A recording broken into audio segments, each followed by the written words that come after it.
विधायक प्रार्थी नेतृत्व में कुकुड़ाखंडी ब्लॉक रे ओडिशा बंद आंदोलन।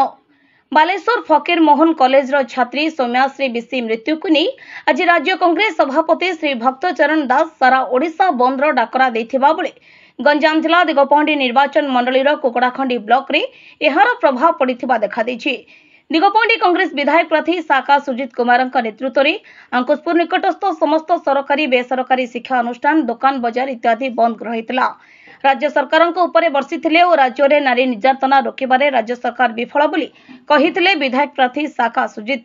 एथिरे दिलीप कुमार पात्र, जिला परिषद सभ्य वृंदावन खटेई, सीपीआईएम नेता तथा अंकुशपुर पूर्वतन सरपंच विद्याधर जेना समेत बहु कांग्रेस कर्मी और सीपीआईएम कर्मी माने उपस्थित रहिथिले।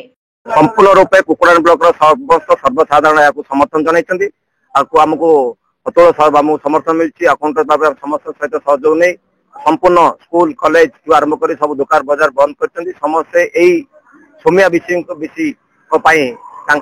समर्थन जन न्याय देवाई आम जो दाबी दि जाइए सब ऑल पार्टी द्वारा सर्वदलीय द्वारा 8टी दल द्वारा दी आमर भी कांग्रेस दलर भी पीसीसी प्रेसिडेंट श्री भक्तचरण दास एवं प्रभारी अजय लुलु निर्देश देते आम निर्देश प्रकार सबू सहित सबू सर्वदलीय सहित मिसी आज कुकुड़ाखंडी ब्लॉक संपूर्ण रूप बंद पालन कर संपूर्ण होती आमर दाबी जे सरकार यही सौम्या बिसी जो मान दायी से समस्त संपूर्ण भाव कठोर कार्यानुष्ठान करूँ।